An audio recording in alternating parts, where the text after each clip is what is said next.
As of today, West Virginia is the only state in the United States that does not have a COVID-19 confirmed patient. I live in the mountains. I'm a hillbilly. And I'm going to show you what's going on around here. Now, there's still a run on the stores, and the stores are far away, 30 to 45 minutes for most people.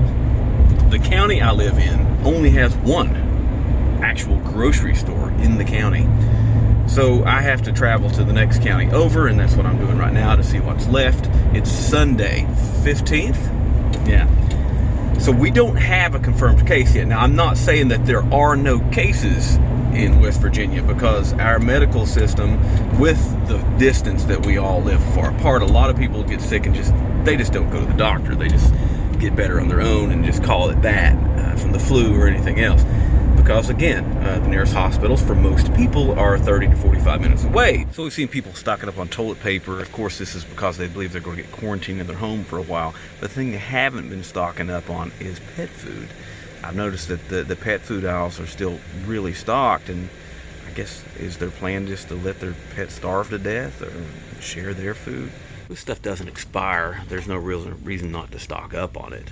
And you know, you don't want to have to watch your cat starve, and you definitely don't want to run out in the middle of when it really gets bad to go get cat food. Everybody's panic driven, herd driven. It's like they don't think ahead for themselves or something, because every generator is still there, and if you think the power is not going to go out, especially where we live in the middle of one of these, you're out of your mind.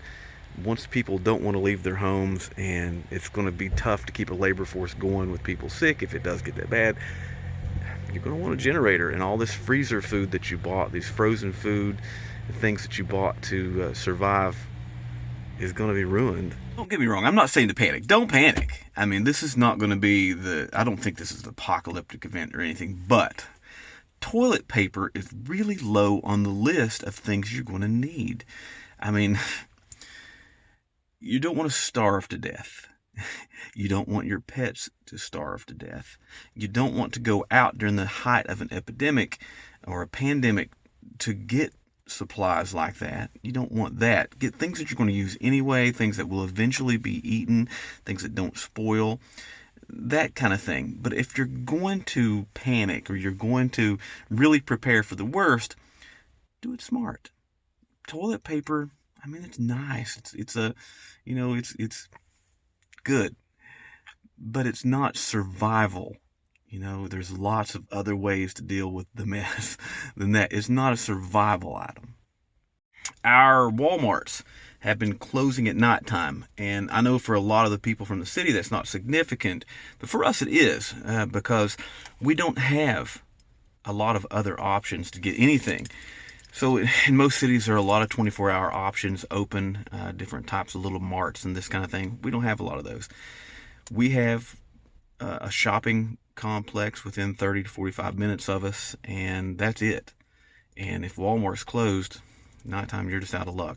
So they've been closing during the night to restock, and I suppose that's good. But you know, it doesn't look really that crowded today. They've also implemented a limit on how much hand sanitizer and things of that nature that you can buy, and so is the Dollar Tree. I just noticed now they had some hand sanitizer for sale by the counters, limit of 3, but it's only 62% alcohol, and I've been reading that that's not very effective. But they had plenty of bleach, so I went ahead and got an extra gallon of bleach. The water section. Wow. Got pop though, got Dr. Pepper. All right, so I'm not an expert on any of this stuff. More common sense than anything, you know, and I've been maybe a little bit of a prepper. So if there's anything I've got wrong, I think you guys think people need to know, please comment, and let's all get involved in this, try to help each other out. Now, everybody knows 7 days without food, 3 days without water. They're out of water in Walmart. Every time I go to the store, I try to pick up another case of water, whether I need it or not, and I stockpile it. So I've got a few at my house, and I've got a pitcher that I can filter water, and there's a stream behind my house. It's pretty untouched. I live at a dead-end hollow back there, and I think I'm okay with emergency water. You know, boil it and that kind of stuff. But some people are not. And I think the big worry is a breakdown of the social order. I think whenever the supply chain gets interrupted, I think a breakdown of social order is an actual worry. If you've seen the movie Contagion, you'll know what I'm talking about. I think that's legit. I really do. If your child is starving to death, or you are starving to death, you'll do about anything to get that child what they need, whether it be medicine, food, water. So I think that is a legit worry to be prepared for, and I'm prepared for that about as well as I can be with where I'm located, where I live. I'm isolated, and got a few self-defense items. Anyway, thanks guys for watching, and I'll talk to you later.